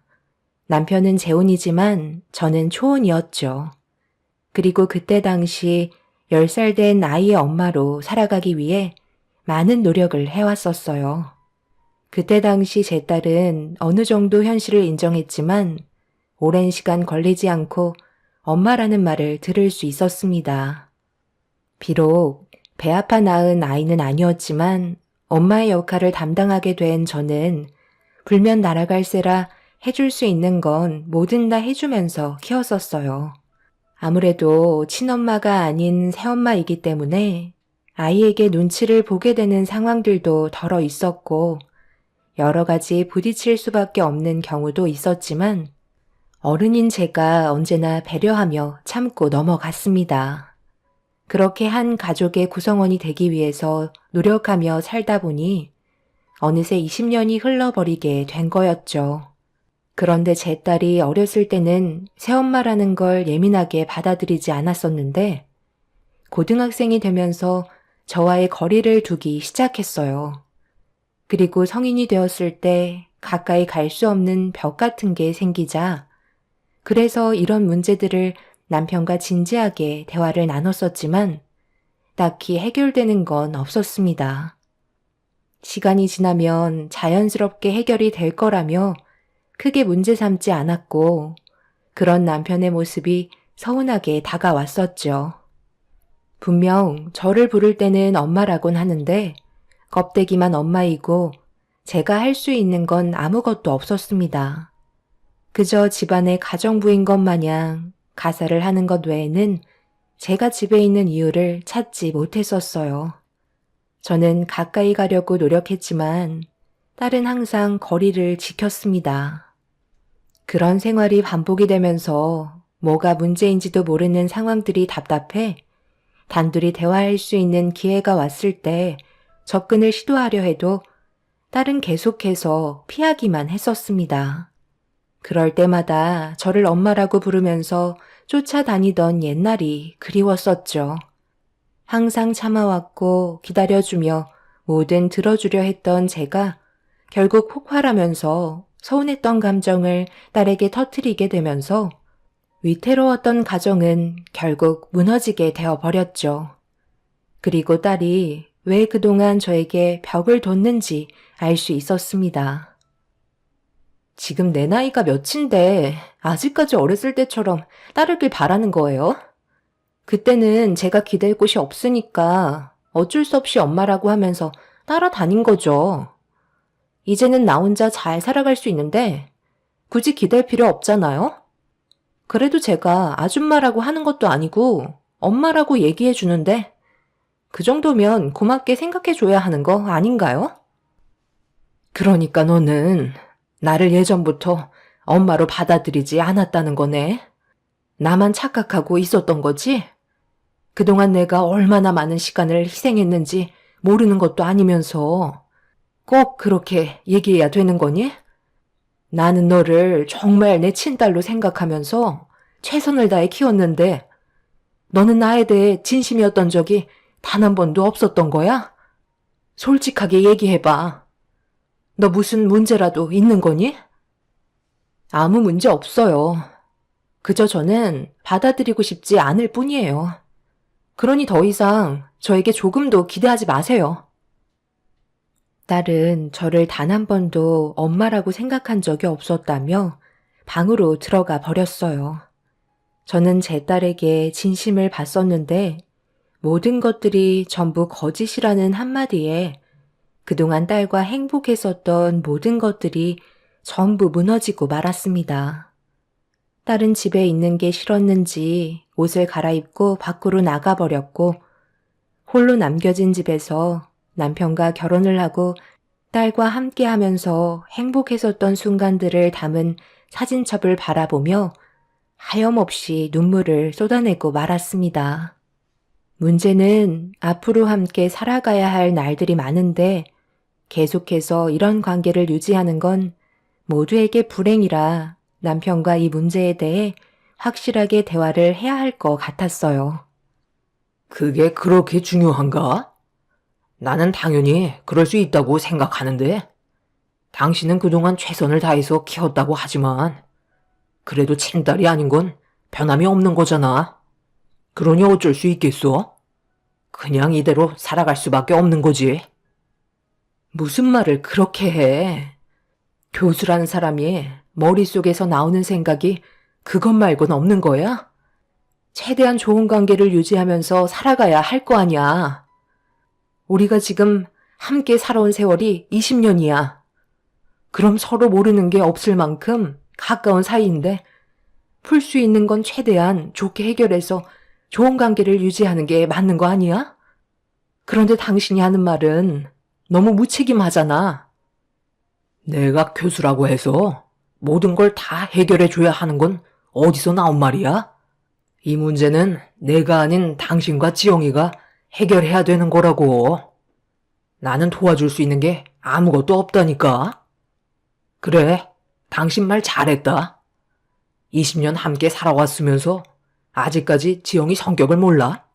벌써 30살이 되어버렸는데 이런 문제를 아직까지 가지고 있다는 건 당신한테 문제가 있는 거야.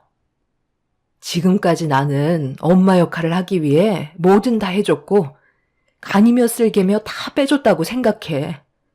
한 번 안 내고 정말 애지중지 키우면서 엄마로 인정받기 위해 열심히 살아왔었다고. 모든 걸 희생했는데 도대체 뭐가 문제라는 건데?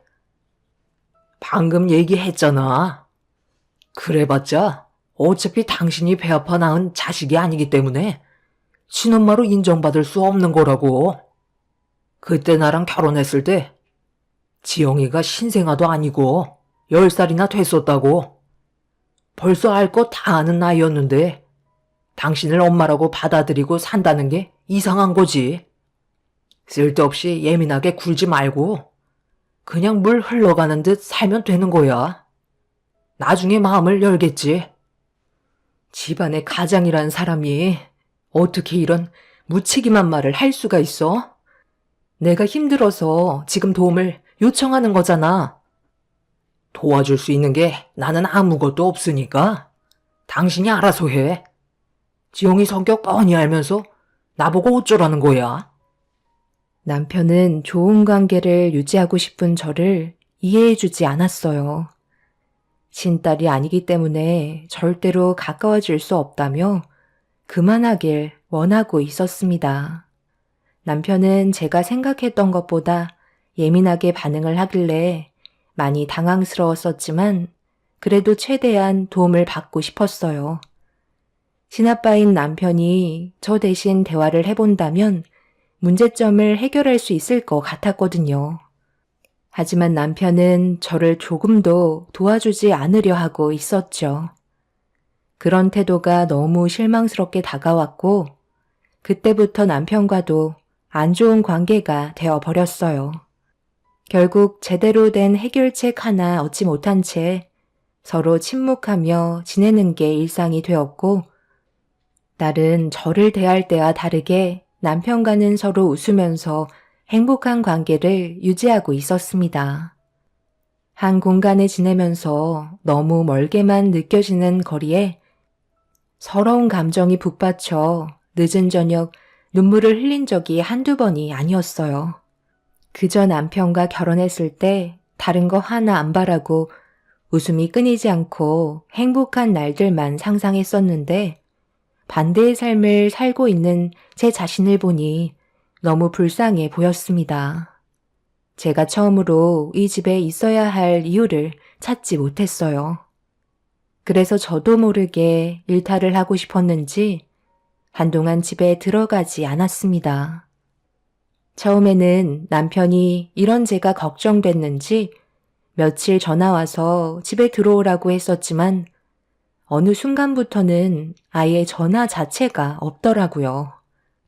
제가 밖에서 맴돌았던 것도 딸이 전화는 아니더라도 문자 한 통은 해줄지도 모른다는 기대에 시도한 건데 정작 딸은 단 한 번도 연락을 주지 않았습니다. 결국 일주일 만에 집에 들어왔는데 제가 없던 시간 동안에 집은 난장판이 되어 있었어요. 저 하나 없다고 관리가 안 되는 집을 보니 한숨밖에 안 나왔고 밀려있는 집안일들을 하면서 저녁을 준비하고 있는데 남편과 딸이 현관문을 열며 집으로 들어왔습니다. 제가 한동안 집에 들어오지도 않았었는데 둘은 뭐가 그리 즐거운지 서로 웃으며 대화를 주고받으면서 들어오길래 그 모습을 본 저는 너무 서운한 마음에 결국 참아왔던 감정을 터뜨리고 말았습니다. 내가 일주일 넘게 집에 들어오지 않았는데 지금 둘은 아주 살판 났나 봐. 집안 꼴은 이게 뭐야? 지영이 너는 어디를 들어가? 엄마를 봤으면 인사를 해야 되는 건 기본 아니니? 내가 너를 예의 없게 가르친 것도 아닌데 어른 앞에서 뭐 하는 태도야? 내가 그렇게 들어오라고 몇 번이나 얘기했었는데도 오지 않더니 뭘 잘했다고 지금 내 앞에서 큰 소리야? 당신 없는 동안 집안 꼴을 봐봐. 이게 돼지우리지 사람 사는 집이야? 다 당신이 혼자 자초한 거잖아. 내가 얘기했지. 그냥 흘러가는 대로 살면 되는 거라고. 당신이 계속 삐딱하게 구니까 이런 문제가 생긴다는 거 몰라? 우리는 저녁 먹고 들어왔으니까 당신 혼자 차려 먹어. 미리 전화 한 통이라도 줬으면 밖에서 같이 먹기라도 했었을 거 아냐? 제발 생각 좀 하고 움직이면 안 될까? 그리고 지영이한테 뭐라고 하지 마. 가뜩이나 사이 안 좋다면서 더 안 좋아질 거야? 제발 하루라도 조용하게 좀 살자.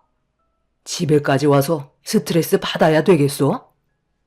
그리고 이번 주말에 지영이가 남자 하나 집으로 데려올 거야. 결혼하고 싶은 남자가 생겼나 봐. 그런데 그때도 얼굴 붉히는 모습 보여줄 거야. 자식은 가만히 있으면 알아서 다가오는 법이야. 결혼? 나한테는 한마디 말도 한 적 없었는데 주말에 남자를 데리고 집으로 온다고? 지영아, 방문 좀 열어봐. 엄마랑 얘기 좀 하자니까. 방으로 들어가 버린 딸과 대화를 하려고 시도했지만 문을 열어주지 않았어요. 방 안에서 저에게 주말에 결혼할 남자를 데려오겠다며 알아서 음식 준비해달라고 얘기한 뒤 잘 거라며 더 이상 저와의 대화를 이어나가지 않으려 했죠. 도대체 저는 이 집안의 어떤 존재인지 알 수가 없었어요. 분명 엄마의 역할을 하고 있긴 한데 남편과 딸이 저를 대하는 건 그냥 가정부로밖에 안 보였네요. 저와는 한마디 상의도 없이 무작정 통보만 하는 딸의 태도는 분명 잘못된 거였기 때문에 문제를 확실하게 짚고 넘어가는 게 좋을 것 같아 방문 열쇠를 찾아서 문을 열었습니다. 그러자 딸은 저에게 온갖 인상을 쓰며 짜증 섞인 말투로 뭐 하는 거냐고 소리를 질렀어요. 저도 더 이상 참고만 살 수는 없을 것 같아 참아왔던 분노를 터뜨렸습니다. 너는 나를 지금 뭘로 생각하고 있는 거니? 그저 집안에 가정부로 보고 있는 거야? 이런 식으로 나와서 좋을 게 뭐가 있는데? 내가 싫다는데 뭐 문제 있어요? 제 친엄마도 아닌데 굳이 이럴 필요 없다니까요. 한 공간에서 살고 있는 것 자체가 저는 너무 끔찍해요. 저를 낳아주신 것도 아니면서 엄마 역할 하려는 모습이 너무 소름이 돋는다고요. 제가 그래도 엄마라고 말해주는 건 이용 가치가 있으니까 선을 지키고 있는 거예요. 그러니 여기에서 더 넘어올 생각 하지 마세요. 어차피 엄마랑 나는 가까워질 수 있는 사이가 아니라니까요. 충분히 알고 계셨을 텐데 언제까지 제가 다가가길 바라는 거예요? 이번 주 주말에 결혼하고 싶은 사람 데려올 거니까 엄마는 그냥 음식만 준비해주고 자리 채워주면 되는 거예요. 쓸데없이 말 붙이려 하지 말고 조용히 앉아 계세요. 엄마는 말 그대로 엄마 역할만 해주면 되는 거라고요. 아시겠어요? 더 할 말 없으시죠? 그럼 이제 그만 나가주세요. 딸의 말에 너무 큰 충격을 받기도 했지만 더 이상 저를 엄마라고 생각해주지 않는 것 같아 결국 그 자리에 주저앉아 오열을 하고 말았습니다. 딸은 가슴 아파하는 제가 꼴보기 싫은지 침대에 누워 이불을 덮더니 당장 나가라고 소리를 질렀어요. 확실하게 딸의 마음을 알게 된 저도 더 이상 가까워지려고 노력할 필요가 없을 것 같아 그날 이후 아무것도 하지 않았습니다. 친엄마가 아니기 때문에 깊게 관여하고 싶은 마음도 없었어요. 그래도 결혼하겠다는 남자를 데려온다고 했을 때 일단 손님이 오는 거니 제가 해야 될 일은 해주기로 했었죠. 그렇게 과하지 않을 정도로 적당히 음식을 준비했고 딸은 결혼할 남자를 데리고 집으로 들어왔네요. 그렇게 모두가 한자리에 모여 식사를 하면서 남편이 대화를 주도하고 있었지만 저는 이미 마음의 상처를 많이 받은 터라 따로 질문을 하지 않고 묵묵히 자리만 채워주고 있었습니다. 그런데 갑자기 딸이 저에게 말을 걸었는데 그 한마디가 제 마음을 찢어버렸고 온몸이 부들부들 떨릴 정도로 화가 치밀어 오르고 말았죠.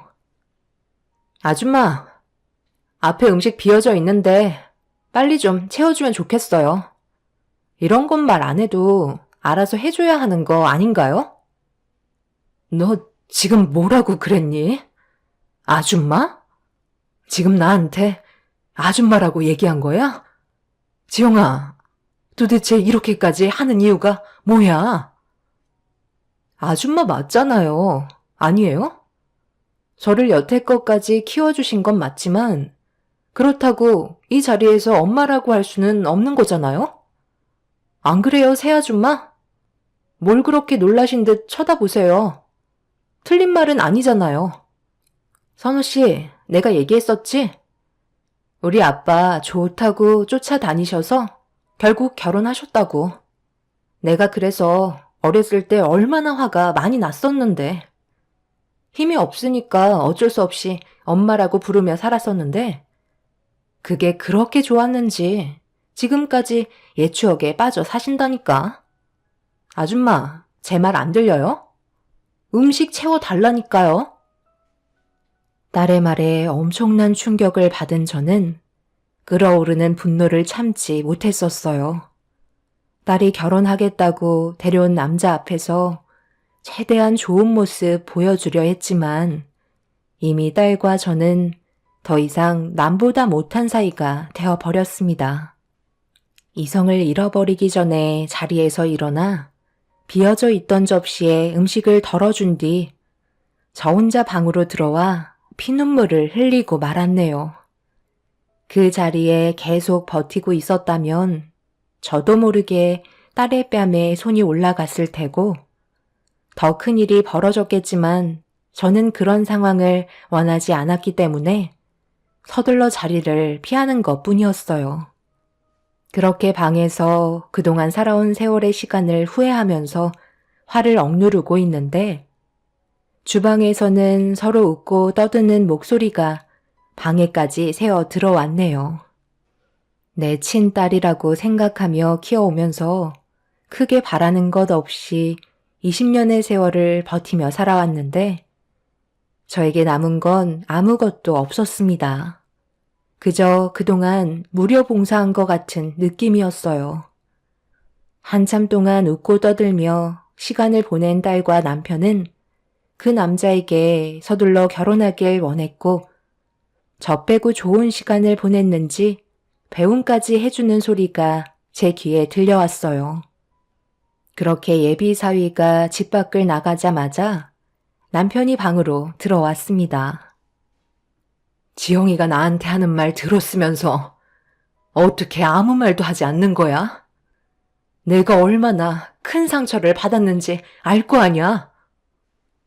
그래서 내가 뭘 어떻게 해주길 바랐는데 그 자리에서 내 딸의 얼굴에 손이라도 올려 붙여야 됐다는 거야? 내 딸이 아무리 상처되는 말을 했어도 그냥 좋게 웃어 넘기면 되는 거지. 내가 당신이었으면 그게 신경 쓰지 않고 오히려 더 잘해주는 모습 보여줬을걸? 어찌됐든 새 아줌마 말이 틀린 건 아니잖아. 내 딸한테는 그게 맞는 거라고. 새 아줌마나 새 엄마나 똑같은 말인데 뭘 그리 예민하게 받아들여? 일단 당신이 우리 집안의 엄마라고 한 거나 마찬가지 아니야? 당신은 끝까지 내 편을 들어주지 않겠다는 거지? 나랑 더 이상 살고 싶지 않아서 그러는 거야? 이혼하길 바라는 거냐고? 지금 이 나이에 이혼해서 뭐해? 앞으로 살면서 이런 일은 아무것도 아니야. 더 큰 일도 수도 없이 많을 거라고. 원래 가족이 다 그런 거 아니겠어?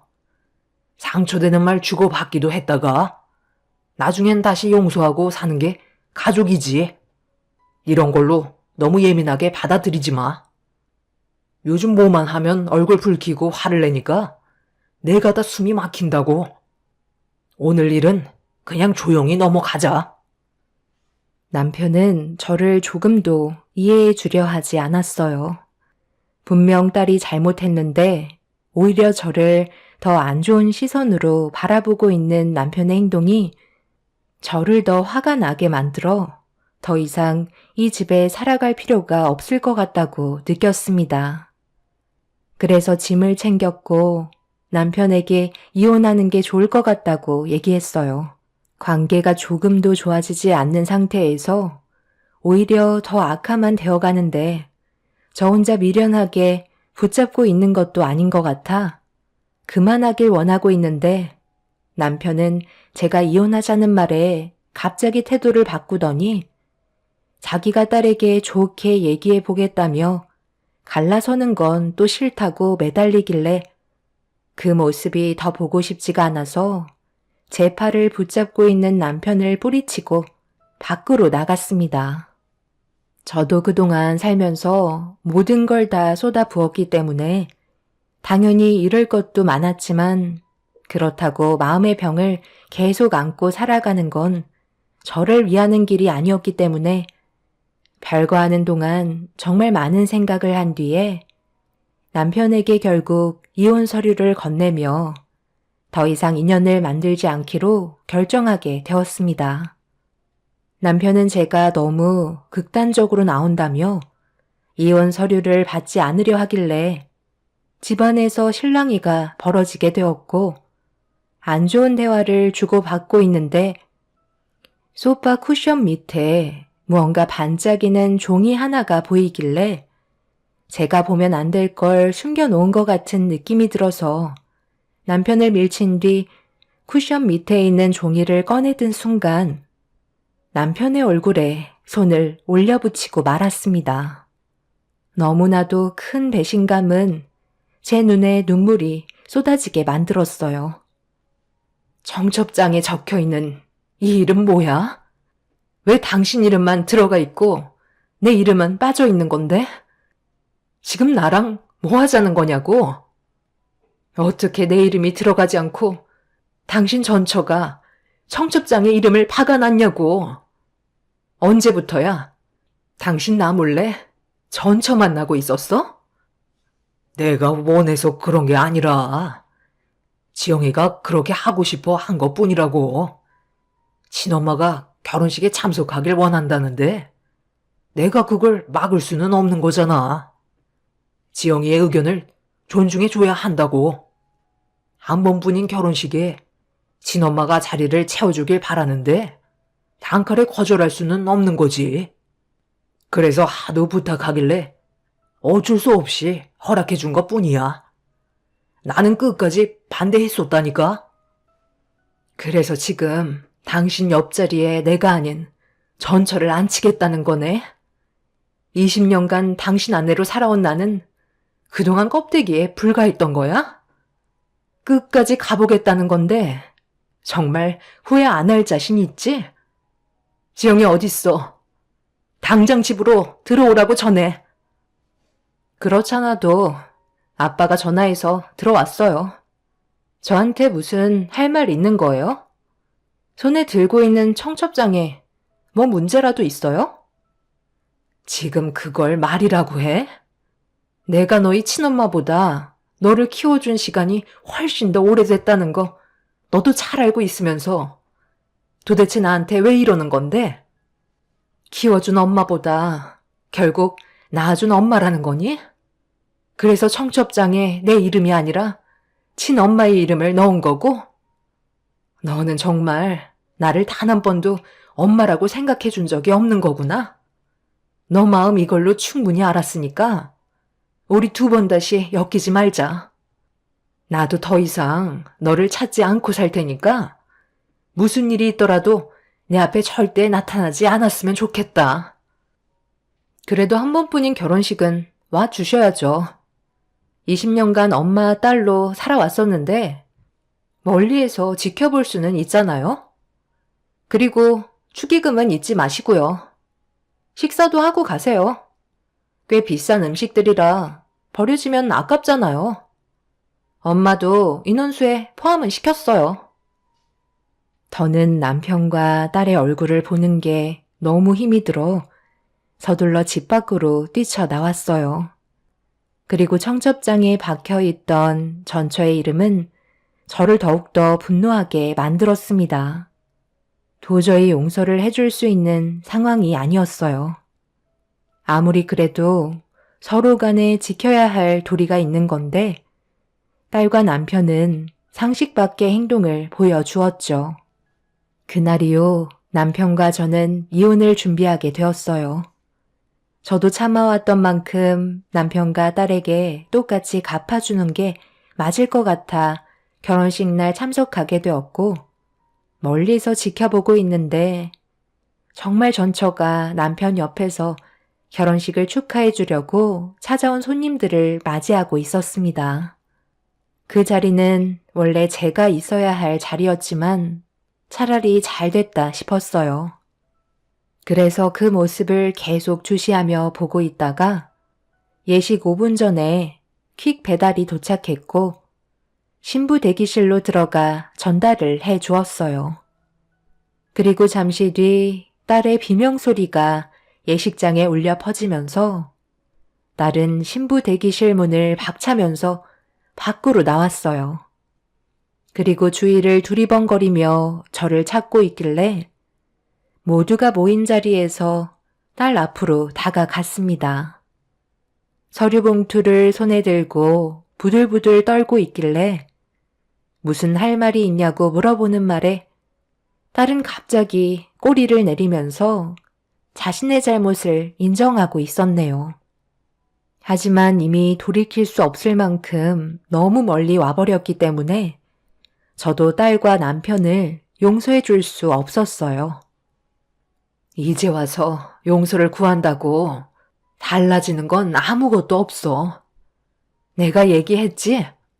후회할 일 만들지 말라고. 분명 몇 번이나 경고했었는데 너는 내 말을 무시하고 끝까지 나한테 상처를 줬잖아. 그런데 나는 너한테 이런 식으로 행동하면 안 되는 거니? 아니, 그렇다고 이렇게까지 하는 건 문제가 있는 거죠. 솔직히 이건 건들면 안 되는 거 아닌가요? 제가 왜 저 사람이랑 결혼을 허락받을 수 있었는데요. 엄마가 저한테 그 건물은 주기로 약속하셨잖아요. 그런데 지금 그 건물을 처분하시면 어쩌자는 거예요? 이건 엄연히 다른 문제라고요. 제가 그 건물에 얼마나 많은 계획을 가지고 있었는지 알아요? 이게 다 무슨 말이야? 그 건물을 왜 처분하신다는 건데? 당신이 거기에 병원을 크게 개원할 수 있게 해준다며? 그래서 우리 부모님이 그 조건 때문에 결혼 허락해 주신 건데 갑자기 이렇게 말을 바꾸면 어쩌자는 거야? 거기 위치가 얼마나 좋은 곳인데. 아직 처분된 거 아니니까 기다려 보라고. 내가 다 해결하면 되는 거잖아. 엄마, 내가 잘못했어요. 나는 그냥 친엄마랑 결혼식을 올리고 싶었던 것 뿐이에요. 한 번뿐인 결혼식이니까 그렇게 할 수 있는 거잖아요. 나를 낳아주신 분과 함께 하고 싶었던 건데 그게 그렇게 잘못된 거예요? 그리고 그동안 제가 버릇없이 행동한 건 전부 다 저희 친엄마가 시켜서 그런 거라고요. 친엄마가 항상 저한테 얘기하셨어요. 아빠를 꼬셔서 그 자리를 꿰차고 들어갔으니 제가 복수를 해야 된다고 그러기에 여태까지 마음에도 없는 행동을 했던 것 뿐이에요. 저는 제자리로 돌려놓고 싶었다고요. 그게 가정의 평화가 오는 거라고 생각했어요. 그래서 나한테는 한 번이라도 그런 일들을 얘기한 적이 있었어? 없었잖아. 여태 내 친자식도 안 낳고 너와 차별할까봐 불면 날아갈세라 그렇게 희생해서 키웠건만 고작 돌아오는 게 이런 거니? 너가 내게 솔직히만 털어놨어도 금방 오해가 풀렸을 것을. 은혜도 모르는 것. 그런데 이제 와서 그런 말을 한다고 달라질 수 있다고 생각하니?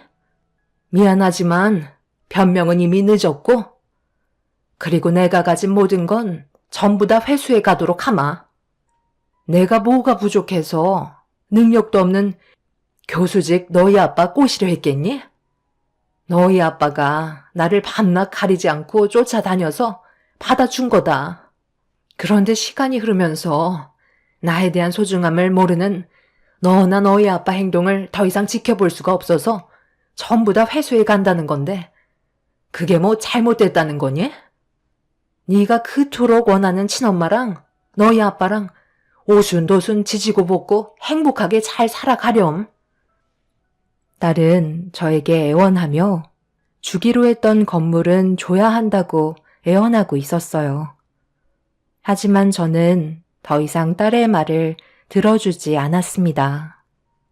그렇게 되자 신랑 측에선 결혼에 대해 다시 생각해 봐야겠다며 파투를 냈고, 이런 문제가 전부 다 친모가 뒤에서 이간질시켜 문제가 커진 거라고 딸이 화를 내자 남편이 제 손을 잡으며 중요한 상가와 건물이 제 명의로 되어 있었다는 걸 그동안 깜빡 잊고 살았다면서 용서를 구하며 제가 결혼식에 자리를 빛내달라고 옆에 있던 친모를 남편은 강하게 밀쳤습니다.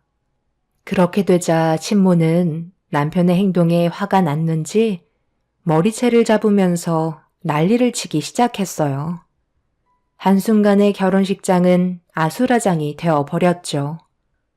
남편이 전처와 이혼을 하게 된 건 전처의 바람 때문이었는데 그 자리에 전처와 살림을 차린 남자도 결혼식에 참석을 했었는지 남편과 전처가 서로 뒤엉켜 있자 전처의 남자가 남편의 얼굴에 주먹을 날리면서 결혼식은 돌이킬 수 없게 되었네요.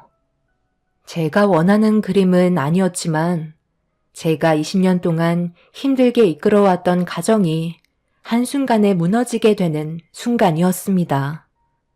그날 이후 마음으로 낳았던 제 딸은 의사가 된 남자와 함께 살고 싶다며 건물을 달라고 시도 때도 없이 찾아와 애원하고 있습니다. 정말 한심하죠. 친모의 말만 듣고 움직인 것도 한심하지만 저와 마음을 터놓고 제대로 된 대화를 주고받았다면 이런 일도 없었겠죠. 본인들이 선택한 삶 어쩌겠어요. 후회하면서 앞으로 살아가길 바랄 뿐입니다. 그동안 가정을 위해 모든 걸 희생하면서 살았다면 이제는 제 삶을 위해 남은 인생 살아가야겠습니다. 세상 떠나신 부모님께서 뒤늦게 남겨주신 재산으로 저를 좀 더 가꿔야겠네요. 제 사연 들어주신 분들도 가족을 위해 열심히 살고 계실 텐데 항상 행복이 가득하시길 바라겠습니다. 감사합니다.